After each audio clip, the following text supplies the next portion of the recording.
Hello all of you. So this is Sumit sir. आप लोगों को मैं स्वागत करता हूँ काबिल एकेडमी में। और आज हम लोग स्टार्ट कर रहे हैं एकेडमिक्स टू यूपीएससी, और वो भी इकोनॉमिक्स के साथ। तो इकोनॉमिक्स का हम लोग एकेडमिक्स टू यूपीएससी क्यों बोल रहे हैं? क्योंकि आप चाहे 9th में हो या 10th में हो, 11th में हो, 12th में हो, और आप ग्रेजुएशन लेवल में हो, आप किसी भी लेवल में हो, आपको basics till UPSC level, advance level सारा ही कुछ कवर किया जाएगा। स्लोली एंड ग्रेजुअली हम लोग बेसिक्स टिल एडवांस चलेंगे। तो अगर आप लोगों को ये वीडियो पसंद आएगा तो आप लोग लाइक, सब्सक्राइब, कमेंट और बेल आइकन जरूर आप लोग क्लिक कर दीजिएगा, सो दैट जब भी हम लोग वीडियोस लेकर आए तो आपके पास नोटिफिकेशन जरूर पहुंच जाए। तो सबसे पहले हम लोग स्टार्ट करने वाले हैं व्हाट इज इकोनॉमिक्स। इंट्रोडक्शन में सबसे पहले इकोनॉमिक्स का मतलब आप लोगों को पता रहना चाहिए। तो इकोनॉमिक्स नाम ही सुनकर बहुत ही अच्छा लग रहा है। Economics, it is a branch of knowledge. It's obvious that it is a branch of knowledge. ये एक नॉलेज का एक ब्रांच है इकोनॉमिक्स, जो हम लोगों को डील करवाता है production, distribution and consumption of goods and services. Economics हम लोगों को परे करवाता है, इंट्रोड्यूस करवाता है क्या चीज से? It is a branch of knowledge which deals with production, distribution and consumption of goods and services. ठीक है, जैसे कि आप लोग देख सकते हैं कि during the situation of a Covid, entire world panic हो गया था कि वैक्सीन किस तरीके से प्रोड्यूस किया जाए। तो उस समय सब जितना भी हम लोगों का मेडिसिन एंड साइंस का इंडस्ट्रीज है, even scientist, each and everyone क्या के पीछे पड़े हुए थे? Production of vaccine. तो ये एक प्रोसीजर आप समझ सकते हैं कि production, economics it deals with production. क्या चीज का need? It was the need of the hour at the time of pandemic that कि हम लोगों को वैक्सीन चाहिए। तो उस समय प्रोडक्शन के पीछे पड़े हुए थे फॉर वैक्सीन। एक बार वैक्सीन प्रोड्यूस हो गया तो उसके बाद हम लोगों ने क्या किया? Distribution. Distribution was the next task for specifically for the country like India. India बहुत ही बड़ा कंट्री है, तो वहाँ पे प्रॉपर वे में और सेफ तरीके से डिस्ट्रीब्यूट किया जाए वैक्सीन को, वो बहुत ज़्यादा मैटर करता है। तो distribution was a great task. जैसे आप 9th 10th में, 11th 12th में भी आप बिजनेस स्टडीज़ में या फिर कॉमर्स में पढ़े होंगे कि किस तरीके से डिस्ट्रीब्यूट किया जाता है गुड्स। पहले क्या होता है? मैन्युफैक्चरिंग। मैन्युफैक्चरर से वो प्रोडक्ट कहाँ पे जाता है? वो होलसेलर के पास जाता है। होलसेलर के बाद कहाँ पे जाता है? रिटेलर। रिटेलर के बाद कहाँ पे जाता है? वो फाइनल गुड क्या हो जाता है? कंज्यूमर उनसे परचेस करते हैं और कंज्यूमर कंज्यूम करते हैं। ठीक है, तो डिस्ट्रीब्यूशन के बाद आ जाता है ultimately consumption. Vaccination all over India distribute हुआ, उसके बाद अल्टीमेटली क्या हुआ? कंजम्पशन। कंजम्पशन मतलब हम लोगों ने वो वैक्सीन लिया। ठीक है, तो economics is the branch of knowledge which deals with production, distribution and consumption of goods as well as services. Services को मत भूलिएगा। प्रेजेंटली अभी मैं यहाँ पे खड़ा हूँ तो क्या कर रहा हूँ? आपको सर्विस प्रोवाइड कर रहा हूँ। तो सर्विस प्रोवाइड जो करते हैं हम लोग, वो भी it is also a part of economics. Okay, दूसरा डेफिनेशन हम लोग ये भी पढ़ सकते हैं। Economics can be defined as study of mankind in the ordinary business of life. It is the study of mankind. इंसान का ऑर्डिनरी बिजनेस ऑफ लाइफ में किस तरीके से इंसान अपना लाइफ सस्टेन करने के लिए क्या क्या चीज डिमांड, प्रोड्यूस, सप्लाई, मैन्युफैक्चर कुछ भी करते हो, ये सारे चीज को हम लोग इकोनॉमिक्स कहते हैं। ठीक है, economics can be defined as study of mankind. इंसान को स्टडी करे in his ordinary business of life. इंसान का एंटायर लाइफ में वो क्या क्या करता है, कैसे करता है, कितने मात्रा में करता है, ये सारे चीज के पढ़ाई को हम लोग इकोनॉमिक्स कहते हैं। ठीक है, now the next slide, economics. The word economics has been derived from the Greek word oikos and nomos. Oikos means household, nomos means management. It means economics is all about management of household or management of state. State का मतलब क्या हो गया? एक country और nation, whatever it might be, you can say anything. ठीक है, it is the study of household, management of household. Okay, but you have to remember that economics में हम लोगों को 3 चीज बहुत बढ़िया से पता रहना चाहिए। क्या है? Human wants are unlimited, it is unlimited, इंसान का इच्छा अनलिमिटेड होता है, but the means to satisfy them, but वो अनलिमिटेड वांट को फुलफिल करने के लिए जो रिसोर्सेस होता है वो तो एकदम ही लिमिटेड रहता है। That is called scarce. The limited resources which you are receiving, that is called scarce. अगर आपका डिजायर है एक सेलफोन रहे आपके पास, एक लैपटॉप रहे आपके पास, अच्छा कपड़ा रहे आपके पास लगाने के लिए, आपके पास एक DSLR कैमरा रहे, आपके पास बाइक रहे, और भी बहुत सारा चीज़ आपका डिज़ायर होगा, तो वो सारे चीज़ का डिज़ायर को फुलफिल करने के लिए पेरेंट्स के पास जरूरी नहीं है कि उतना रिसोर्सेस अवेलेबल होगा। तो जो रिसोर्सेस वो अवेलेबल आपके पास कर रहे हैं वो क्या है? Limited. But the desire which you have that is unlimited.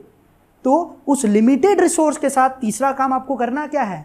Your wants, your desire is unlimited, but the resources which you are receiving from your parents that is very limited. तो आपका responsibility बनता है, क्या responsibility बनता है? Characteristics of basic resources of means. पहला क्या है? Scarcity. There is a scarce, there is a limited resources which you will be receiving and the human want is unlimited. तो थर्ड थिंग आपको क्या करना चाहिए? जो लिमिटेड रिसोर्स आपके पास अवेलेबल है उसको क्या करना चाहिए आपको? Proper utilisation of limited resources, proper allocation of limited resources. वही 10,000 रुपीज में आपको क्या करना है? आपको कैमरा भी चाहिए, सेलफोन भी चाहिए, अच्छा कपड़ा भी चाहिए, आपको और भी बहुत सारा सामान चाहिए, आपको बाइक भी चाहिए। तो बट वही 10,000 में आपको क्या करना है? उसी 10,000 को प्रॉपर तरीके से आपको एलोकेट करना है कि क्या चीज़ सबसे ज़्यादा इंपॉर्टेंट है। इधर आपको बुक्स भी चाहिए, तो सबसे पहले आपका प्रायोरिटी क्या होना चाहिए प्रेजेंट टेंस में? पहले बुक्स परचेज कर लो, उसके बाद जो लिमिटेड रिसोर्स में एडजस्ट हो जा रहा है वो सामान परचेज कर लो। You should use your limited resource in a very effective manner, in a efficient manner, in a proper utilizing manner. तो नेक्स्ट पॉइंट क्या है? Resources are scarce in relation to human want, but resources have alternative uses. बहुत सारा alternative uses है। For example, यहाँ पे तो हम लोगों ने लैंड का एग्जाम्पल लिया हुआ है, बट आपको जो एग्जाम्पल दिया उसके थ्रू यहाँ पे अब हम लोग दूसरा एग्जाम्पल से कोरिलेट करते हैं कि लैंड क्या है? Resources are scarce in relation to human want. Land क्या है? It is an limited in resource. So what you need to do? Resources, limited resource, land is a limited resource, so what you need to do, there is an alternative uses। कौन सा proper तरीका आप use करना चाहेंगे और क्या करने से थोड़ा सा, not even 1% there should be a wastage, 100% utilisation of that resources आपको करना है।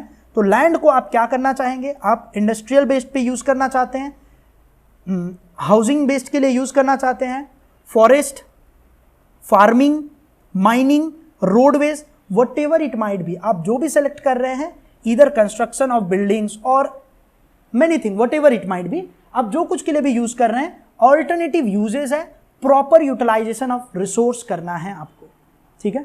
और एक और हम लोग पॉइंट देख सकते हैं यहाँ पे कि पानी, water, the water is in limited manner. पानी बहुत लिमिटेड है, तो वो लिमिटेड रिसोर्स को हम लोगों को, it is in scarce in resource. बहुत सारे स्टेट्स में तो पानी खत्म हो चुके हैं या फिर खत्म होने की स्थिति में आ चुके हैं।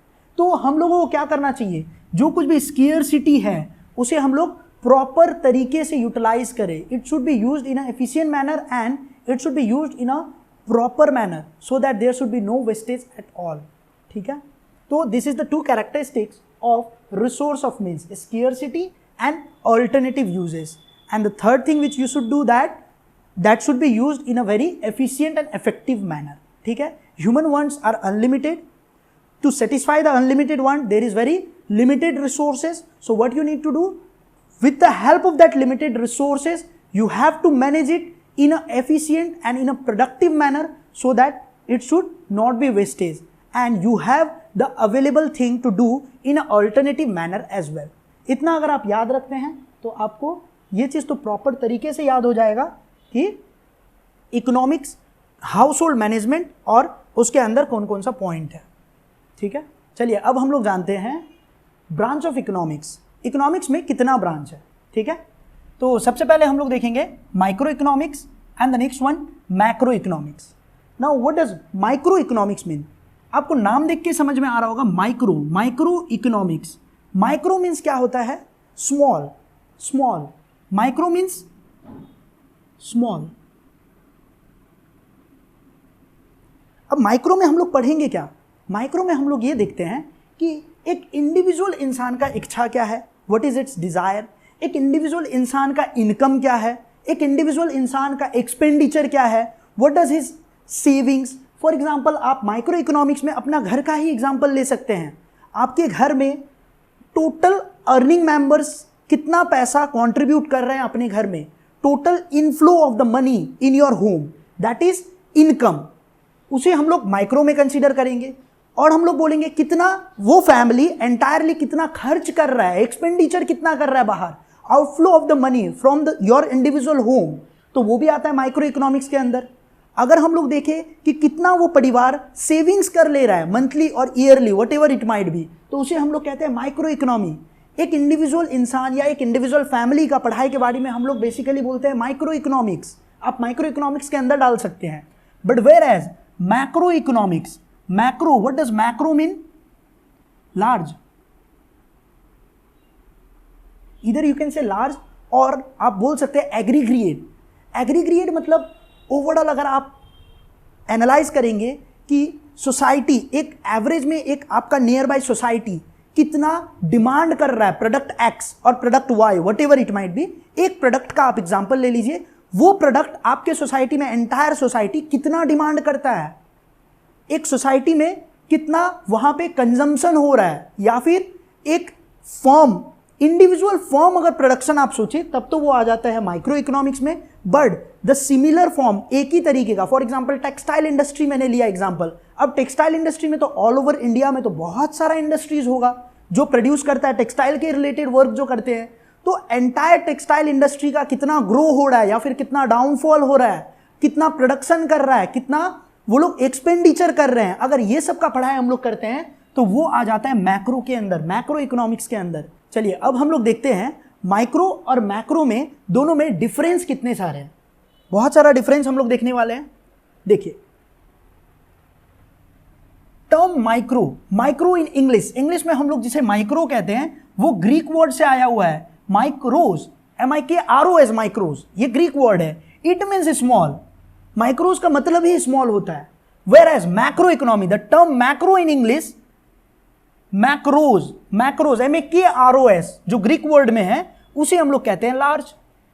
ठीक है, पहला डिफरेंस हम लोगों ने देख लिया। सेकेंड माइक्रो में देखते हैं, इट इंडिकेट्स द इंडिविजुअल और सिंगल यूनिट। इंडिविजुअल या तो इंडिविजुअल इंसान के बारे में बोल रहे हैं या फिर इंडिविजुअल एक फर्म के बारे में हम लोग देख रहे हैं कि वो फर्म कितना प्रोडक्शन कर रहा है या फिर कितना एक्सपेंडिचर कर रहा है अपना फर्म को रन करने के लिए, या फिर वो कितना प्रॉफिट अर्न कर ले रहा है। एक इंडिविजुअल फर्म के बारे में अगर हम लोग पढ़ाई कर रहे हैं तो उसे हम लोग कह देंगे micro economics. But whereas macro economics, it study about the aggregate और होल यूनिट। वही एग्जांपल जो मैंने दिया आपको, सेम एक इंडिविजुअल फर्म के बारे में आपने पढ़ा तो माइक्रो, बट उसी फर्म का जो नेचर है वो एंटायर नेशन में कितना प्रोडक्शन हो रहा है, कितना सेल्स हो रहा है, कितना इनकम हो रहा है और एक्सपेंडिचर हो रहा है, वो सब का पढ़ाई आप करते हैं तो उसे कहेंगे होल और एग्रीग्रेट। It is N एग्रीग्रेट in nature. ठीक है, फिर माइक्रो क्या है? नैरो कंसेप्ट, और इट्स वेरी सिंपल। ये क्या है? ये नैरो कंसेप्ट है। नैरो मतलब क्या होता है? Narrow, for example this is narrow, ये पॉइंट जो होता है ना, लार्जर पॉइंट से लोअर पॉइंट में आते हैं तो इसे नैरो कहते हैं हम लोग। तो micro economics is considered as narrow concept और it's very simple to understand. आप अपने फैमिली के अंदर ही माइक्रो इकोनॉमिक्स का पढ़ाई कर लेंगे, आप देख लेंगे कि कितना इनकम है, कितना एक्सपेंडिचर है, कितना अर्निंग्स है, कितना सेविंग्स है एंड कितना इन्वेस्टमेंट है एक फैमिली का। But whereas macro economics, it is broader concept and it is complex in nature as well. Now why it is broader concept and it's complex in nature? Broader क्या हो गया? इसी को reverse order में आप कर दें तो ये बहुत ज्यादा ब्रॉडर सेंस में रहता है। It is broader in nature क्योंकि इसके अंदर बहुत कुछ आता है। अगर एक नेशन का ग्रोथ के बारे में आप सोचे तो क्या खाली प्रोडक्शन देख लेंगे तो हो जाएगा नेशन का कैलकुलेशन कि एक नेशन कितना प्रोड्यूस कर रहा है, वो प्रोडक्शन के अकॉर्डिंग हम लोग नेशन का ग्रोथ बता दे। सिर्फ अगर गुड्स को कंसीडर कर ले तो मान लेंगे हम लोग कि क्या ये नेशन ग्रो हो रहा है। गुड्स का कैलकुलेशन, सर्विस का calculation, goods and services both are been merged and the nation growth and development is been seen. एक देश किस तरीके से ग्रो एंड डेवलप करता है, इसमें बहुत सारा सेक्टर्स भी हम लोग देखते हैं। एग्रीकल्चर सेक्टर हो या इंडस्ट्रियल सेक्टर हो या सर्विस सेक्टर हो, डिफरेंट तरीके के सेक्टर्स कितना ज़्यादा कॉन्ट्रीब्यूशन नेशन में कर रहे हैं, उसे सब कुछ को हम लोग देखते हैं। इनकम देखते हैं, एक्सपेंडिचर्स भी देखते हैं, बहुत सारा कॉम्प्लेक्स मेथड हम लोग देखते हैं, उसके बाद जाके ये मैक्रो इकोनॉमिक्स हम लोग समझते हैं। ठीक है, नेक्स्ट पॉइंट क्या है, अगर माइक्रो इकोनॉमिक्स देखना है तो ये बेसिक डिमांड एंड सप्लाई है। एक इंडिविजुअल इंसान कितना डिमांड कर रहा है मार्केट में एक product at a particular price level, और एक सेलर कितना सप्लाई कर रहा है at a particular price level, एक सेलर कितना सप्लाई कर रहा है मार्केट में। ये बेसिक डिमांड एंड सप्लाई अगर हम लोग पढ़ते हैं तो वो माइक्रो इकोनॉमी के अंदर ही फॉलो होता है, क्योंकि ये इंडिविजुअल के बारे में बात कर रहा है। But whereas aggregate demand and aggregate supply, एक नेशन में एक प्रोडक्ट का दाम अगर 10 रुपीज है, let suppose the example is 10 rupees, 10 रुपया का एक प्रोडक्ट एंटायर नेशन में कितना बिक्री हो रहा है, कितना सेल हो रहा है, तो उसमें क्या देखेंगे हम लोग, सप्लाई कितना हो रहा है, और else the demand, public demand कितना कर रहे हैं, वो अगर हम लोग देखते हैं तो वो एग्रीग्रेट इन नेचर है, क्योंकि एक एंटायर नेशन का बात हम लोग कर रहे हैं। तो ईदर प्रोडक्शन और सेल्स और डिस्ट्रीब्यूशन और एनीथिंग इट माइट बी, तो ये एग्रीग्रेट इन नेचर होगा। मैक्रो पढ़ाई करना है तो हम लोगों को एग्रीग्रेट इन नेचर में हम लोगों को देखना पड़ेगा। Okay, then last point is it provides information related to individual pricing and consumption and production. ये individual pricing, production and consumption के बारे में बात करता है। जैसे कि पहले ही मैंने इस पॉइंट में price theory of price analysis, ये पॉइंट हम लोगों का स्किप हो गया है, तो ये एक बार देख लीजिएगा। Price theory of price analysis, इसका नाम रखा गया है, the second alternative name is price theory of price analysis. But whereas यहां पे क्या कहेंगे, इनकम एंड एम्प्लॉयमेंट थ्योरी और इनकम एंड एम्प्लॉयमेंट एनालिसिस। ऐसा नाम क्यों रखा गया है, ये प्राइस थ्योरी है, बेसिकली एक individual price, point of price level में ये प्राइस थ्योरी या प्राइस एनालिसिस करके डिमांड एंड सप्लाई करते हैं हम लोग। ठीक है, बट यहां पे क्या हो गया, इनकम एंड एम्प्लॉयमेंट थ्योरी और इनकम एंड एम्प्लॉयमेंट एनालिसिस। यहां पे इनकम एंड एम्प्लॉयमेंट देखने के लिए हम लोग नेशन में क्या बोलते हैं कि इस सेक्टर में इतना एम्प्लॉयमेंट का गिरावट हो गया या इतना सारा एम्प्लॉयमेंट अपॉर्चुनिटी मिल रहा है। तो एम्प्लॉयमेंट तो एक एग्रीग्रेट वर्ड है ना, जो नेशन में हम लोग वर्ड यूज करते हैं कि एम्प्लॉयमेंट लेवल कम है या एम्प्लॉयमेंट लेवल बहुत ज़्यादा है, तो वो सब कहाँ पे आ जाता है topic, macro level, macro point में आ जाता है। ठीक है, एंड द लास्ट पॉइंट हम लोगों ने देखा, provides information related to individual pricing, individual consumption and production. ये माइक्रो में हम लोग देखते हैं, बट वेयर एज अगर मैक्रो में हम लोग देखें तो it provide information related to national income, total output and total consumption, general price level. यहां पे क्या देखते हैं हम लोग, एक नेशन का एंटायर आउटपुट, एक नेशन कितना टोटल आउटपुट दे रहा है, कितना प्रोडक्शन कर रहा है, एक entire nation India, entire India को अगर हम लोग देखें तो वहां पे कंजम्पशन लेवल क्या है, इसका पढ़ाई अगर हम लोग करते हैं तो वो क्या हो जाता है, मैक्रो में आता है। सो ये डिफरेंस हम लोगों ने देखा micro economics and macro economics में। चलिए अब हम लोग देखते हैं difference between economics and economy. बहुत को डाउट रहता है इकोनॉमिक्स एंड इकोनॉमी का डिफरेंस क्या है। There is a vast difference between the economics and economy. Economics is a theory, जो हम लोग एक इकोनॉमी के बारे में पढ़ाई करते हैं उसे हम लोग कहते हैं economics. It is a theoretical study related to economy. Economy का थ्योरी पढ़ाई जो हम लोग करते हैं उसे हम लोग कहते हैं economics. Whereas economy is a practice, जो प्रैक्टिकल लाइफ में, रियलिटी बेस्ड में जो एक नेशन को रन किया जाता है, वो रन करने का प्रोसीजर, क्या क्या डिसीजंस मेकिंग रहता है, कितना तरीके का डिसीजंस हम लोग लेते हैं, वो डिसीजंस एंटायरली एक इकोनॉमी पे इफेक्ट आता है। ये एक प्रैक्टिस है जो प्रैक्टिकल अप्रोच में किया जाता है एक नेशन को रन करने के लिए। प्राइस का value, price value of any commodity, if the price of any of the commodity has been increased और डिक्रीज्ड, ये इंक्रीज एंड डिक्रीज जो प्रैक्टिकल लाइफ में हो रहा है उसे हम लोग कहते हैं इकोनॉमी। बट इंक्रीज इन और डिक्रीज इन प्राइस जो कुछ भी अगर हुआ है उसका अगर थ्योरेटिकल पढ़ाई करते हैं हम लोग तो उसे हम लोग कहते हैं थ्योरी। बट जो नेशन में प्रैक्टिकली हुआ है उसे हम लोग कहते हैं प्रैक्टिस। ठीक है, यहां देखते हैं एंड इकोनॉमी। चलो इकोनॉमी से पहले सबसे पहले इकोनॉमिक्स पढ़ते हैं, क्योंकि पहले हम लोगों ने इकोनॉमिक्स देखा। तो देखिए, economics is a subject concern. Economics is a subject concern with the optimization of available resources in an efficient manner. अब हम लोग इकोनॉमिक्स पढ़ते ही उसी लिए हैं so that we should know कि जो भी लिमिटेड रिसोर्सेज है उसके मदद से हम लोग अल्टरनेटिव यूजेस करें और ऑप्टिमम वे में हम लोग यूटिलाइज करें in efficient manner. Optimum utilization of resources का मतलब ही होता है we need to utilize the limited resource in a efficient manner and in a 100% receiving utility manner. We should not waste anything which will be harmful or which will be giving an adverse effect to the nation or the society. ठीक है, तो economics is a subject, ये एक subject है जो हम लोग पढ़ाई करते हैं so that it will help us to understand know that we should use the optimization of available resources. जो भी resources हम लोगों के पास available है नेशन में या फिर सोसाइटी में और या फिर इंडिविजुअल पॉइंट ऑफ व्यू आपके पास जो कुछ भी रिसोर्सेस है उसे हम लोगों को एफिशिएंट मैनर में किस तरीके से यूज करना चाहिए। ठीक है, ये क्या, ये इकोनॉमिक्स हमें पढ़ाता है, हम लोगों को बताता है, it is a subject. Okay, but whereas economy is an area of production.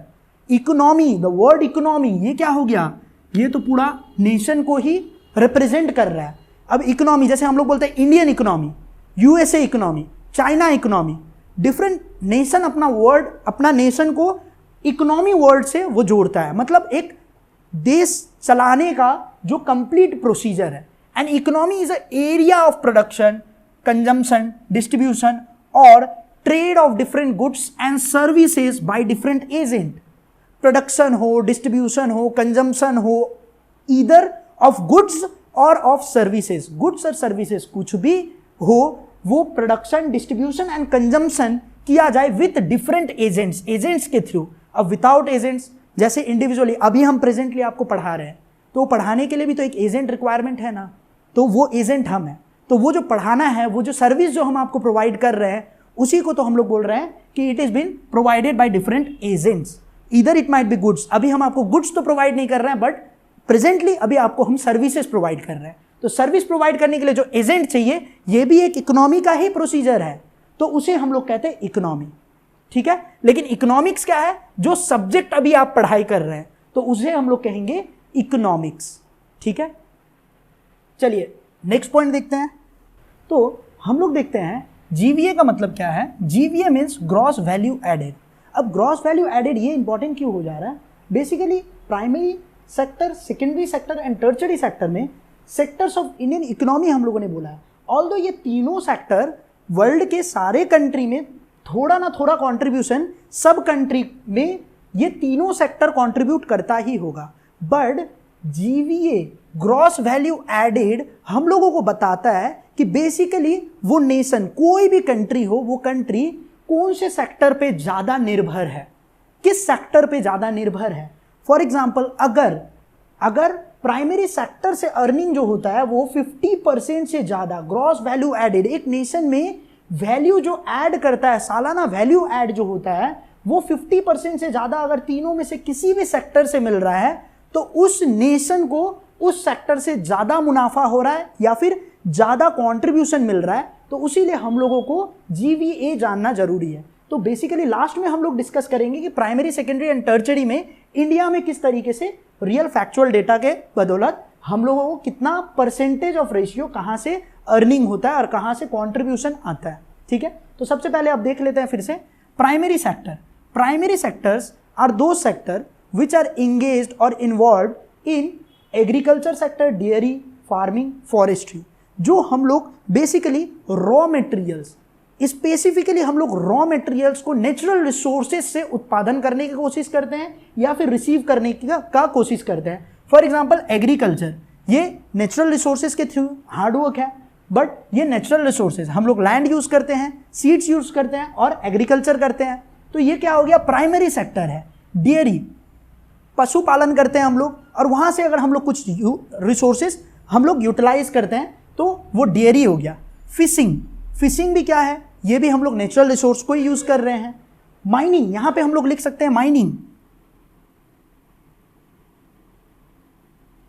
Mining भी एक तरीके से हम लोग नेचुरल रिसोर्सेज को यूज कर रहे हैं, लेकिन माइनिंग का जो प्रोसीजर हो जाता है वो मैन्युफैक्चरिंग इंडस्ट्री का हो जाता है।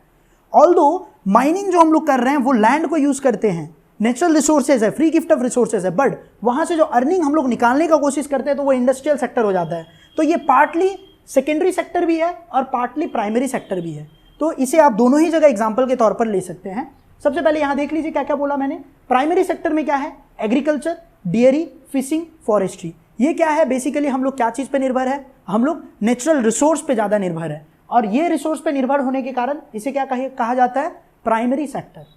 सेकेंड में देखिए सेकेंडरी सेक्टर, अगर हम लोग ज़्यादा निर्भर क्या है, रॉ मटेरियल को हम लोग लिए, प्राइमरी सेक्टर का सामान को हम लोग लिए, वो सारे सामान को लेने के बाद हम लोग क्या कर रहे हैं, heavy equipments and industrial machineries use करते हैं, और वो यूज करने के बाद अगर हम लोग कुछ प्रोड्यूस कर रहे हैं, प्रोडक्शन डिपार्टमेंट, मैन्युफैक्चरिंग इंडस्ट्रीज, अगर हम लोग प्रोड्यूस कर रहे हैं तो उसे हम लोग क्या कहते हैं, सेकेंडरी सेक्टर। जैसे कि आप एग्जांपल देखिए, टेक्सटाइल इंडस्ट्री में क्या यूज होता है, वुल, फर्नीचर वगैरह बनाते हैं तो क्या होता है, हुड्स, मशीनरीज वगैरह। यहाँ पे जो हम लोग बनाते हैं तो ये रबड़ जो यूज हुआ है, ये रबड़ कहाँ से आता है, ऑब्वियस सब आते हैं, रबड़ ट्री।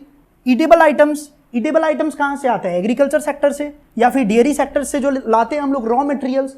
तो बहुत सारा एग्जांपल्स यहाँ पे भी आप देख सकते हैं। तो सेकेंडरी सेक्टर क्या है, मैन्युफैक्चरिंग इंडस्ट्रीज में रॉ मटेरियल्स हम लोग लेते हैं प्राइमरी सेक्टर से, but industrial equipments and machineries use करके हम लोग क्या करते हैं, फिनिश्ड गुड को प्रोड्यूस करते हैं, तो वो क्या हो जाता है, सेकेंडरी सेक्टर।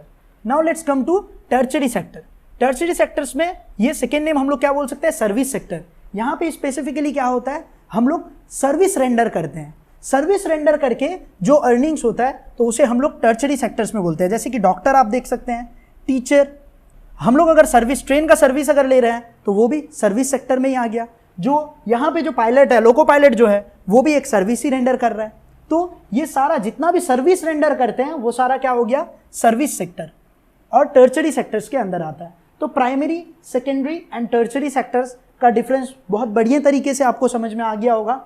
अब यहाँ पे देखिए, कोई भी नेशन अगर ज़्यादा निर्भर एग्रीकल्चर सेक्टर और ये सारे सेक्टर्स में अगर ज़्यादातर इन्वॉल्व है और ज़्यादा अर्निंग उसका या फिर उसका जो कैपिटल जो नेशन में जो कॉन्ट्रीब्यूट हो रहा है वो अगर 50% या फिर 50% से ज़्यादा, मोर देन 50% अगर आ रहा है, तो उसे हम लोग क्या कहेंगे, the nation is been engaged in primary sector. मतलब वो प्राइमरी सेक्टर कंसीडर कर सकते हैं उसे। जो नेशन और जो कंट्री सेकेंडरी सेक्टर पे ज़्यादा निर्भर है, मैन्युफैक्चरिंग पे ज़्यादा निर्भर है, इंडस्ट्रियल सेक्टर्स पे ज़्यादा निर्भर है, तो उसे हम लोग क्या कहते हैं, सेकेंडरी सेक्टर। ठीक है, सेकेंडरी सेक्टर में वो ज़्यादा निर्भर है। But whereas tertiary sectors अगर सर्विस रेंडर ज़्यादा कर रहा है और 50% से ज़्यादा GVA अर्न हो जा रहा है, ग्रॉस वैल्यू एडेड हो रहा है मोर देन 50%, तो उसे हम लोग क्या कहेंगे, टर्शियरी सेक्टर्स। ठीक है, तो हम लोगों ने देखा था एग्रीकल्चर इकोनॉमी हम लोग किसे कहेंगे, अगर एग्रीकल्चर सेक्टर से GVA कॉन्ट्रीब्यूशन मोर देन 50% हो तो उसे हम लोग क्या कहेंगे, एग्रीकल्चर इकोनॉमी। इंडस्ट्रियल इकोनॉमी किसे कहेंगे, जहां GVA का, ग्रॉस वैल्यू एडेड का जो कॉन्ट्रीब्यूशन होगा वो 50% से ज़्यादा अगर इंडस्ट्रियल सेक्टर से आए कोई भी नेशन में, तो उसे हम लोग कहते हैं इंडस्ट्रियल इकोनॉमी। और अगर सर्विस सेक्टर से अगर अर्निंग्स जो है वो GVA जो है वो 50% से ज़्यादा हो तो उसे हम लोग क्या कहते हैं, सर्विस इकोनॉमी। तो इंडिया का इकोनॉमी एग्रीकल्चर इकोनॉमी है, इंडस्ट्रियल इकोनॉमी है या सर्विस इकोनॉमी है, वो एक बार देख लेते हैं हम लोग। ठीक है, चलिए देखते हैं अब हम लोग प्राइमरी सेक्टर। इंडिया में प्राइमरी सेक्टर मतलब यानी कि एग्रीकल्चर सेक्टर GVA कॉन्ट्रीब्यूशन हम लोगों के देश में कितना दे रहा है, 20.8%। The GVA contribution in India from primary sector that is agriculture is 20.18%। Secondary sector, industry sector जो इंडिया में हम लोगों को प्रोवाइड कर रहा है GVA कॉन्ट्रीब्यूशन, वो है 25.82%। And tertiary sector that is service rendering, हम लोग सर्विस रेंडर करके हम लोग कितना GVA कॉन्ट्रीब्यूशन दे रहे हैं, वो है 54%। It means India is service economy. 54% contribution India में कहां से दिया जा रहा है, सर्विस सेक्टर से, टर्शियरी सेक्टर से, that is service economy. It means India is considered as service economy. ठीक है, ये डिफरेंस बिटवीन आप लोग एक बार ध्यान से देख लीजिएगा। This is the difference between primary, secondary and tertiary. ठीक है, ये डेटा अप्रोक्सीमेटली आप लोगों का 2021 का है। 2020-21 का डेटा ये प्रोवाइड किया गया है, जो primary contribution, secondary contribution and tertiary contribution कितना है। ठीक है, difference between positive science and normative science, बहुत ही इंटरेस्टिंग पॉइंट है। इसके बाद एक और पॉइंट जो आएगा वो सिमिलर इसी तरीके का होगा, बट आपको पहले ये समझना है, उसके बाद ऑटोमेटिकली नेक्स्ट पॉइंट आप समझ जाएंगे। तो positive science and normative science का मतलब क्या होता है? Positive science deals with what it is, क्या है। प्रेजेंट टेंस में कुछ भी अगर रनिंग चलता हो तो उसे हम लोग कहते हैं what it is. Positive science deals with what it is, it means it analyses a problem on the basis of fact, ये कंप्लीटली फैक्ट है, एंड एग्जामिन्स इट्स कॉजेज, और एग्जामिन करता है कि कॉजेज क्या है। जो वर्ड पे अंडरलाइन किया गया वो बस आप ध्यान दीजिए। Positive science deals with what it is, वो क्या है वो पॉजिटिव साइंस डिटरमाइन करता है। Second thing, problem on the basis of facts and examines its causes, causes को एग्जामिन करता है facts. For example, eight the time of price increase it causes and analysed, जिस समय प्राइस इंक्रीज होता है उसका कॉजेज क्या है और उसका एनालिसिस किया जाता है। प्राइस इंक्रीज कब हो रहा है और प्राइस हुआ है इंक्रीज, तो उसका कॉजेज क्या है, उसे हम लोग क्या कहेंगे? Positive science. Whereas is normative science? Normative science respond to a questions like what ought to be, क्या होना चाहिए। वहां पे क्या है? व्हाट इट इज, क्या है, प्रेजेंट टेंस में क्या है। बट नॉर्मेटिव साइंस क्या है? वो क्वेश्चंस पे ध्यान देता है कि व्हाट ought टू बी, क्या होना चाहिए। ये फ्यूचर टेंस का बात कर रहा है, प्रेजेंट टेंस में बैठकर फ्यूचर टेंस का बात कर रहा है, बट वेयर एज वो क्या है? व्हाट इट इज, वो बस प्रेजेंट टेंस का बात कर रहा है, positive science. But normative science क्या है? वो फ्यूचर टेंस का बात कर रहा है। Here the conclusions and results are not based on facts, conclusions जो है और रिजल्ट जो है वो बेस्ड होता है फैक्ट पे, बेस नहीं होता है फैक्ट पे। It is not based on facts but on different consideration belonging to social, cultural, political, religious. इसका जो कंक्लूजन जो है वो कंप्लीटली, वो रिजल्ट क्या है, वो फैक्ट पे बेस्ड नहीं है, वो एजम्पशन बेस्ड है। It is been based on assumptions. But positive science जो है वो एजम्पशंस पे बेस्ड नहीं है, it is based on facts, it is completely based on facts and it examines its causes. ठीक है, they are basically subjective in nature, ये subjective in nature है, ये प्रैक्टिकल बेस्ड पे बात नहीं कर रहा है, ये एजम्पशन बेस्ड पे बात कर रहा है, बट ये प्रैक्टिकल बेस्ड पे बात करता है। Positive science gives us a practical approach, but normative science it is just an assumption, it might happen and it might not happen. इस तरीके का ये डिफरेंस है। इसके बाद हम लोग देख रहे हैं, अब हम लोगों ने positive science and normative science देख लिया, अब हम लोग देखते हैं difference between positive economics and normative economics. Positive and normative economics, ऐसे तो बहुत सारा आपका डिफरेंस बिटवीन यहाँ पे अवेलेबल है, लेकिन हम लोग कुछ डिफरेंस बिटवीन देख लेते हैं। पहला पॉजिटिव इकोनॉमिक्स का हम लोग डिफरेंस देखें, it deals with economics issue related to past, present and future. Positive economics क्या होता है? Past tense, present tense and future tense का, इकोनॉमिक्स का जो कुछ भी वैल्यूज है वो सारा को डिस्कस करते हैं। But normative economics it deals with the opinion, ये बस ओपिनियन इन नेचर होता है, ये ओपिनियन देता है कि कुछ भी सिचुएशन अराइज हुआ है या फिर कुछ भी सिचुएशन अराइज हो चुका है, होने वाला है, वो सारे पॉइंट ऑफ व्यू में क्या करना चाहिए। It means positive economics is related in present scenario and present issue, but whereas normative economics क्या है? वो डील करता है कि इस सिनेरियो में क्या करना चाहिए, क्या होने से बेहतर होगा। It is just in opinion in nature, it's just opinion in nature. ठीक है, second point, it can be verified with actual data. Positive economics verify कर सकते हैं हम लोग एक्चुअल डेटा से, but normative economics can not be verified with actual data. Actual data के साथ हम लोग नॉर्मेटिव इकोनॉमिक्स को वेरीफाई नहीं कर सकते हैं। Third point, it's aim is to make real description of an economic activity. Positive economics का एम जो रहता है वो रियल डिस्क्रिप्शन देना होता है, but normative economics it only gives us the idea, वो आइडिया प्रोवाइड करता है। नॉर्मेटिव इकोनॉमिक्स क्या करता है? आइडिया प्रोवाइड करता है हमें। Next, it is based on fact, thus it's not suggestive in nature. Positive economics क्या है? वो हम लोगों को क्या कर रहा है? वो बस आइडिया प्रोवाइड हम लोगों को नहीं कर रहा है, it is based on the fact, वो फैक्ट के ऊपर बेस्ड है। वेयर एज नॉर्मेटिव इकोनॉमिक्स क्या है? It is based on individuals opinion, वो ओपिनियन के ऊपर बेस्ड है। Normative economics is opinion based, positive economics is based on facts. Next, it does not give any value judgement. Positive economics हम लोगों को value judgement नहीं देता है, बट नॉर्मेटिव इकोनॉमिक्स क्या है? वो हमें वैल्यू जजमेंट देता है। तो अब एक हम लोग एग्जांपल लेते हैं पॉजिटिव और नॉर्मेटिव इकोनॉमी का। जस्ट एक सपोज एक हाइपोथेटिकल एग्जांपल है, जैसे कि आप एक रोड से अपना जर्नी क्रॉस कर रहे थे, तो उस समय सडनली आपने देखा कि एक छोटा सा एक्सीडेंट वहाँ पे हुआ है। उस रास्ते में जो एक्सीडेंट हुआ है, बहुत सारे आदमी लोग इकट्ठा हो चुके हैं, तो वो इंसान लोग अपना अपना ओपिनियन दे रहा है कि कोई इसका हेल्प करे या फिर कोई यहाँ पे लेकर जाए, इस शॉप में लेके जाए, यहाँ पे अगर डॉक्टर के पास लेके जाए तो इसका कुछ हेल्प आउट हो जाएगा। बट इंस्टेड ऑफ दैट, आप जब वहाँ पे पहुँचे तो आपने क्या किया? इंस्टेंटली आपने व्हीकल पे बिठाया उस इंजर्ड पर्सन को और आपने मेडिसिन शॉप या फिर छोटा सा क्लिनिक में आप ले जाके उसको आपने हेल्प कर दिया। तो ये हेल्प जो आपने किया या फिर जिस सिनेरियो को आपने देखा, वो एक फैक्ट बेस्ड है। वहाँ पे एक फैक्ट हो, कुछ इंसिडेंट हुआ, वो फैक्ट पॉजिटिव इकोनॉमी के अंदर आता है। और जिस इंसान, जो इंसान, ग्रुप ऑफ पीपल जो एग्जाम्पल वहाँ पे सेट कर रहे थे कि अगर कोई आके हेल्प कर दे या फिर अगर ये सिनेरियो हो, अगर वो सिनेरियो, जो ओपिनियन वो इंसान सेट कर रहे हैं, तो वो क्या हो गया? नॉर्मेटिव इकोनॉमी हो गया। और आपने जाके जो एक्शन लिया, जो आपने अपने पॉइंट ऑफ व्यू से आपने कुछ हेल्प किया, तो ये पॉजिटिव इकोनॉमी हो गया, जो आपने प्रैक्टिकली वहाँ पे डिसीजन लेकर आपने कुछ हेल्प आउट किया। बट वेयरएज अगले वाले इंसान ने, जहाँ पे वो ग्रुप ऑफ पीपल थे, वो इंसान ने क्या किया? बस उसने अपना वैल्यू दिया, अपना ओपिनियन दिया, अपना जजमेंट दिया, बट उन लोगों ने हेल्प नहीं किया। तो ये प्रैक्टिकल बेस्ड जो है, प्रैक्टिकल वर्क जो आप करेंगे प्रेजेंट सिनेरियो में, तो वो क्या हो गया? Positive economy. वेयरएज जो काम नहीं करके बस ओपिनियन दिए जा रहे हैं, तो वो आ जाता है वो टॉपिक नॉर्मेटिव इकोनॉमी का।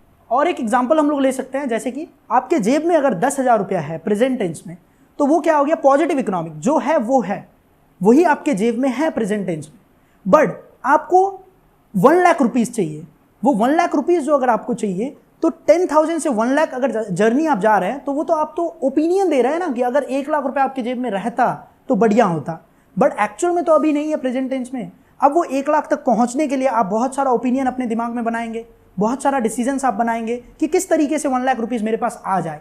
तो वो क्या है? वो नॉर्मेटिव इकोनॉमी है। लेकिन प्रेजेंट टेंस में आपके जेब में कितना रुपया है? 10,000 रुपया है। तो वो क्या हो गया? पॉजिटिव इकोनॉमी हो गया।